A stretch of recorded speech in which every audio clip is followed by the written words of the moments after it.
بسم اللہ الرحمن الرحیم ان اللہ و ملائکتہ یصلون علی النبی یا ایہا الذین آمنوا صلوا علیہ وسلموا تسلیما اللہم صلی علی محمد وعلی آل محمد وبارک وسلم۔ السلام علیکم ویورز، آج کی یہ ویڈیو جناب رسالت مآب صلی اللہ علیہ وآلہ وسلم کی ولادت باسعادت کے بارے میں ہے، تو آئیے گفتگو کا آغاز کرتے ہیں۔ خواجہ عبداللہ رضی اللہ تعالیٰ عنہ جب کبھی کسی خالی کوچے سے گزرتے تو سلام کی آوازیں سنتے، اور جب کبھی بطحائے کعبہ کا رخ کرتے تو بت اوندھے ہو کر کہتے، عبداللہ زینہار آپ ہماری طرف نہ آئیں، کیونکہ آپ کی پیشانی میں وہ نور چمک رہا ہے جو ہماری ہلاکت کا سبب ہے۔ شادی کے دوسرے دن سے یہ باتیں ہوتی دیکھ کر خواجہ صاحب رضی اللہ تعالیٰ عنہ والد بزرگوار کے سامنے گھٹنوں میں سر دے کر آ بیٹھے اور افسوس کرتے ہوئے کہا کہ اس شادی سے وہ کرامت جاتی رہی۔ خواجہ عبد المطلب رضی اللہ تعالیٰ عنہ نے بڑی ہی شفقت سے فرمایا، بیٹے وہ کرامت تمہاری نہ تھی بلکہ اس نور کی تھی جو تمہاری پیشانی میں چمک دمک رہا تھا۔ اب اس نور کی حاملہ تمہاری بیوی ہو گئی، اس لیے وہ کرامت بھی ادھر ہی منتقل ہو گئی۔ یہ سن کر آپ کی دل جمی ہوئی، مگر یہ سوچ کر کہ اور کسی پہ یہ راز نہ کھلنے پائے، آپ نے حسب معمول تجارت شام کا ارادہ کیا اور واپسی پر مدینہ المنورہ آتے ہوئے اللہ کو پیارے ہو گئے۔ یہ خبر جب بی بی آمنہ رضی اللہ تعالیٰ عنہا نے سنی تو فرتے غم سے دوپٹہ منہ میں ڈال کر لیٹ گئیں، روتے روتے آنکھ لگ گئی۔ کیا دیکھتی ہیں کہ ایک دراز قامت سفید پوش بزرگ تسلی دے کر کہہ رہے ہیں کہ اس بچے کو کسی کی کفالت میں نہیں بلکہ خود اللہ تعالیٰ اپنی حمایت میں رکھنے والا ہے، جب پیدا ہو تو اس کا نام محمد رکھنا۔ آپ چونک اٹھیں اور یہ خواب اپنے بزرگ حضرت خواجہ عبد المطلب رضی اللہ تعالیٰ عنہ کو کہہ سنایا۔ خواجہ صاحب نے بہو کو تو یہ کہہ کر رخصت کر دیا کہ خواب بہت مبارک ہے، مگر دل میں سوچنے لگے کہ محمد تو خدائے تعالیٰ ہے، یہ نام کسی مخلوق کا کیسے ہو سکتا ہے؟ غرض ہر شب ایک بزرگ صورت یہی بشارت دے دے کر جاتی تھی۔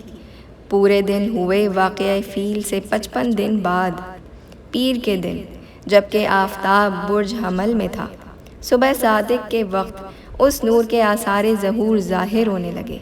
بی بی آمنہ رضی اللہ تعالیٰ عنہا فرماتی ہیں کہ مجھ کو اپنے مکان سے شام کے محلات نظر آنے لگے، سارا عالم اس نور کی برکت سے روشن و منور ہو گیا۔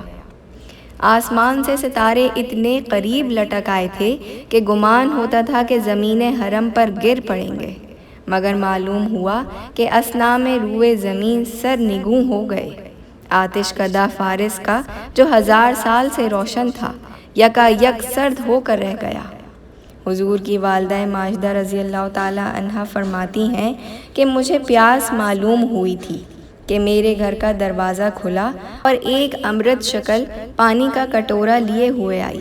میں نے 3 سانس میں ٹھہر کر پانی خوب سیر ہو کر پیا، پھر وہ شکل لطیف میرے ہاتھ سے کٹورا لے کر مجھے پیٹ کیے بغیر یہ کہتی ہوئی میرے مکان کے دروازے کی سمت چلی، اظہر یا سید المرسلین، اظہر یا خاتم النبیین، اظہر یا شفیع المذنبین، اظہر یا رحمت للعالمین، صلوات اللہ وسلامہ علیک، کہہ کر دروازے سے برآمد ہونا تھا کہ فظہر محمدن، حضرت جبرائیل امین علیہ السلام کی زبانی شہادت ربانی سے منکشف ہوا کہ اس نور مکرم سے ظہور کی تمنا کی جا رہی ہے جو یہ چاروں طرف اللہ تعالیٰ سے حاصل کر چکا ہے۔ اور دوسری شہادت فظہر محمدن صلی اللہ علیہ وآلہ وسلم بھی اسی ظہور نور کی خبر ہے۔ تیسری شہادت آپ کے جد امجد حضرت خواجہ عبد المطلب رضی اللہ تعالیٰ عنہ متولی کعبہ یوں ادا فرماتے ہیں کہ میں حسب معمول پچھلی رات کو کعبۃ اللہ شریف میں عبادت کر کے مراقبے میں مصروف تھا کہ کعبۃ اللہ سے آواز سنی کہ عبد المطلب گھر جاؤ اور پوتے کا نام محمد تجویز کرنا صلی اللہ علیہ وآلہ وسلم۔ چوتھی شہادت خواجہ صاحب رضی اللہ تعالیٰ عنہ مکان پر آئے تو بیٹی یعنی بی بی صفیہ صحابیہ رضی اللہ تعالیٰ عنہ نے بیان کیا کہ میں اور عثمان بن عاص کی ماں یہ سوچ کر اپنے اپنے مکان سے چلی تھیں کہ بی بی آمنہ خاتون رضی اللہ تعالیٰ عنہ پورے دن سے ہیں، اگر ہماری خدمتوں کی ضرورت ہو تو زہ نصیب۔ آ کر کچھ دیر دونوں صحن میں بیٹھ گئیں۔ اچانک ایک حجاب ہمارے اور بی بی آمنہ خاتون رضی اللہ تعالیٰ عنہ کے درمیان حائل ہو گیا۔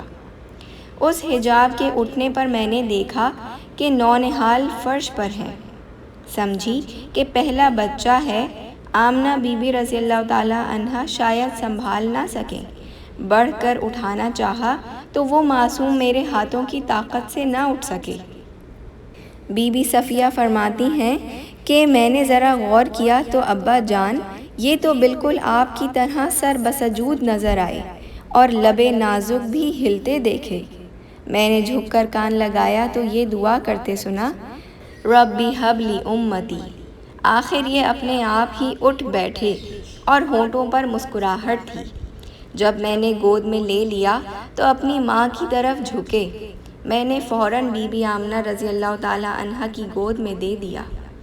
اس تیسری اور چوتھی شہادت سے ثابت ہوا کہ محمد صلی اللہ علیہ وآلہ وسلم نام کعبے سے ملا اور مولود محمد پیدائشی عارف باللہ ہے، نیز اپنی محبوب ذات کا بھی عارف ہے اور شفیع و صاحب امت بھی۔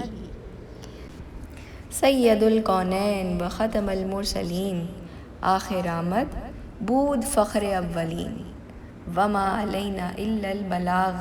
مزید ویڈیوز اور اپڈیٹس کے لیے چینل کو سبسکرائب کرنا نہ بھولیں۔